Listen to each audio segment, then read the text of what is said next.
everyone! In today's video I will show you how I made the second piece for my Bregenzerwald Tracht, the Schappale or tinsel crown. This costume is part of my What My Ancestors Wore series, where I recreate costumes my genetical ancestors may have worn. In this chapter I'm recreating the Bregenzerwald costume, a German Austrian costume that's origins go way back to the 15th century. If you want to see the rest of the videos in this series, I made a playlist which I linked up here and down below. The Chapala is a beautiful golden headpiece worn only by young girls before their wedding. It may only be worn for the biggest church celebrations or for one's own wedding. It's still made today by a select few craftsmen, and in normal times you can even go to a workshop to learn how to make it. Alas, there is precious little about how it's actually made. Google translates it as tinsel crown, but I highly doubt that it's actually made from this thing.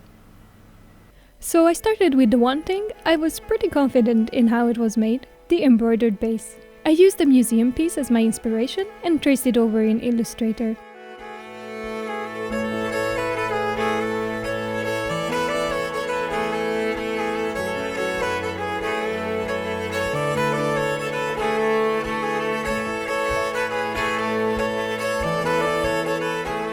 Instead of the initials of the original, I put my own.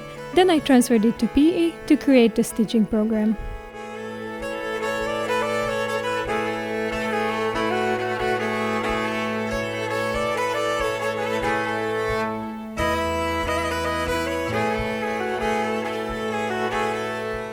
I embroidered it onto a piece of black velvet that I cut to size once it was done.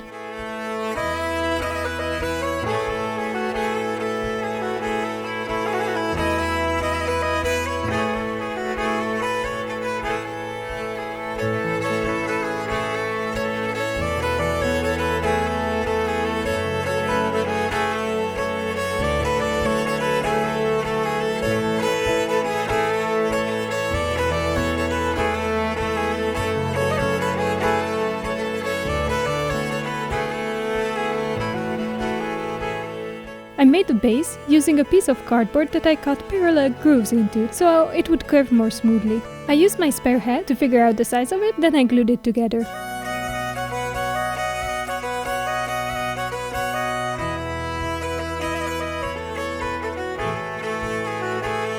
Before I glued the embroidered velvet on, I glued a plain one to the other side of it.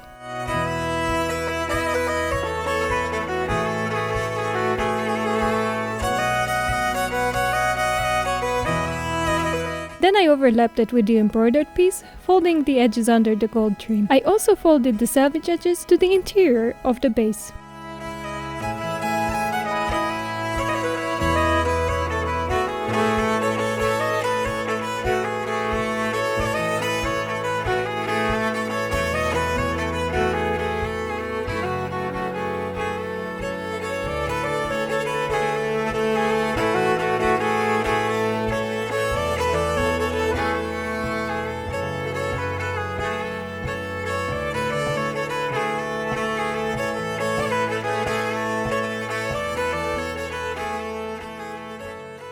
Researching further, I found a couple of pictures and this clip that suggests that the flowers on the crown are made by twisting different thicknesses of wires together into these beautiful intricate shapes. I have to admit something that I know will make some of you a little bit disappointed. I won't be making the crown this way. Historically, these crowns were made by professional craftsmen who made thousands of these before, who had a team of people to work with and who had all the time in the world to make these beautiful pieces of art. I like approaching my costumes in a, costume making way. I will make something that's as close to the real deal as possible, but it won't take as long or it won't cost as much money as it historically would have.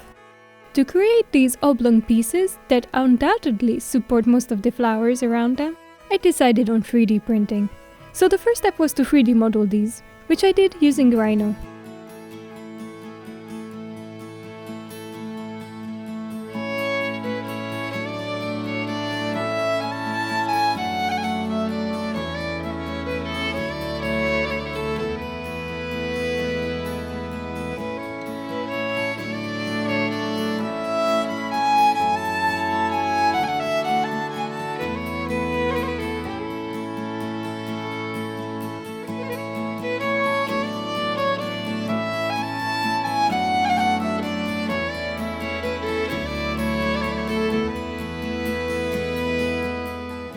Then we printed several of them using gold filament.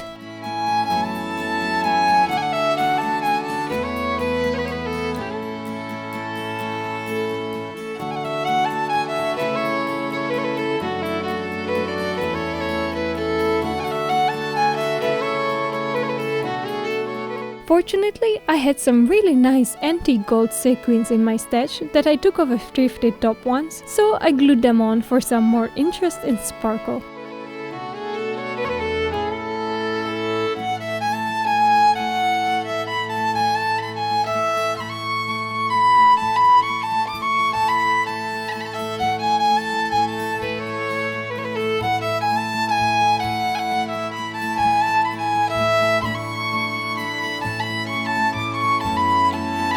Then I added another layer of even smaller sequins.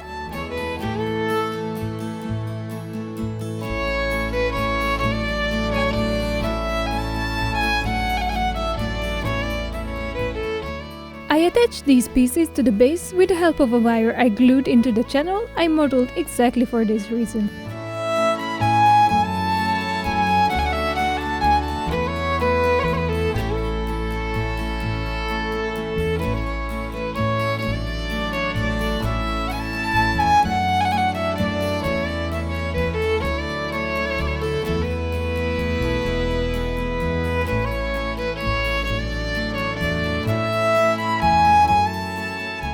To make the rest of the decorations, I used various techniques.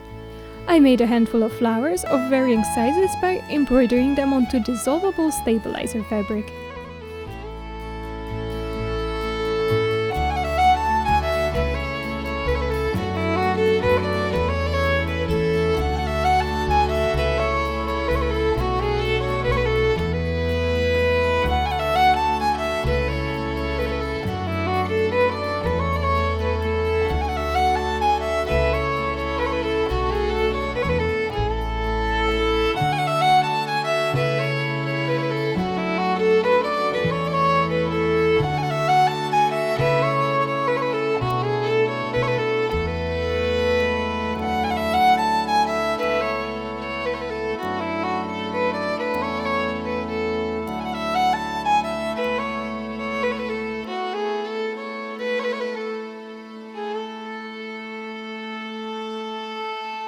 Then I decorated them with sequins and tinsel.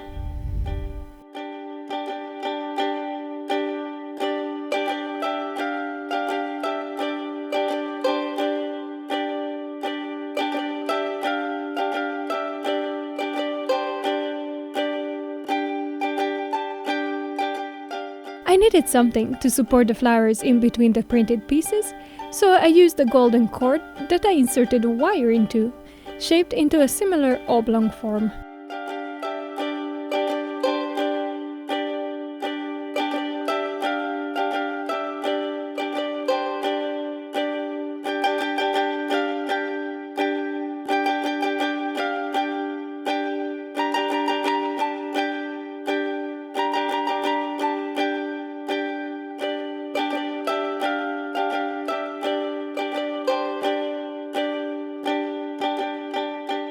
Then I went on decorating the whole crown with more embroidered flowers and sequins.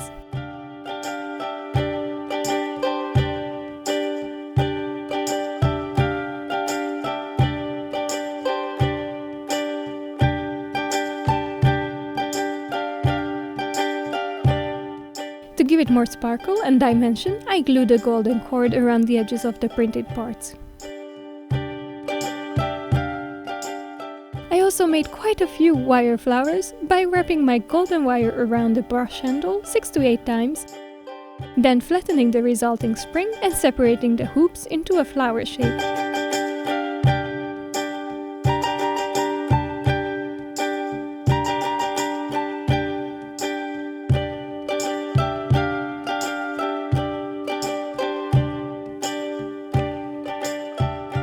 Then I wrapped one end of the wire around the mid part of the flower to keep the circles together and cut it short, leaving the other end of the flower to be the longer stem part.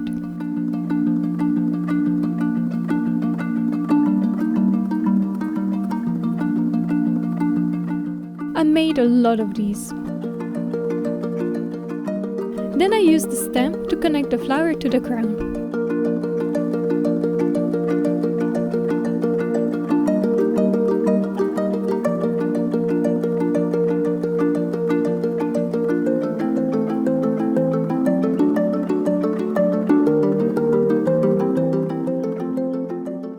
Once I realized the original is mainly made from wire, I tried to incorporate all kinds and shapes made from wire into my design. Some panned out, some less so. The part giving me the most headache was these dangly bits with the sequins at the ends, as I was so sure that they were made from that hollow embroidery wire I only know as Zardozi. Think it's bullion wire in English? Well, anyway, apparently the shopkeepers of Hungary have never even heard of such a thing, so I had to improvise and make something on my own. I bought a thin jewelry making wire and wrapped it around another wire I had at home to create these teeny tiny long springs.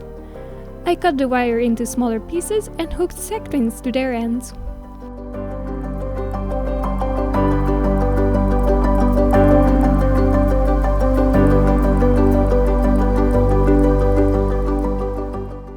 I glued the resulting pieces all over the crown and I was really satisfied. I just loved their movement and the tiny little sound they make. It just made the whole piece come alive somehow.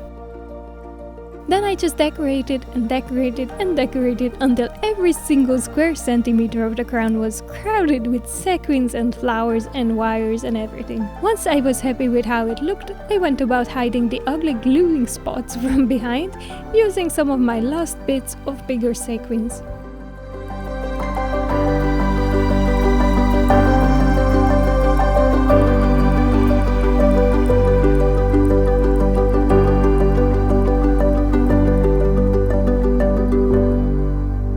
Last step was gluing in the velvet ribbon that I will use to keep the crown on my head.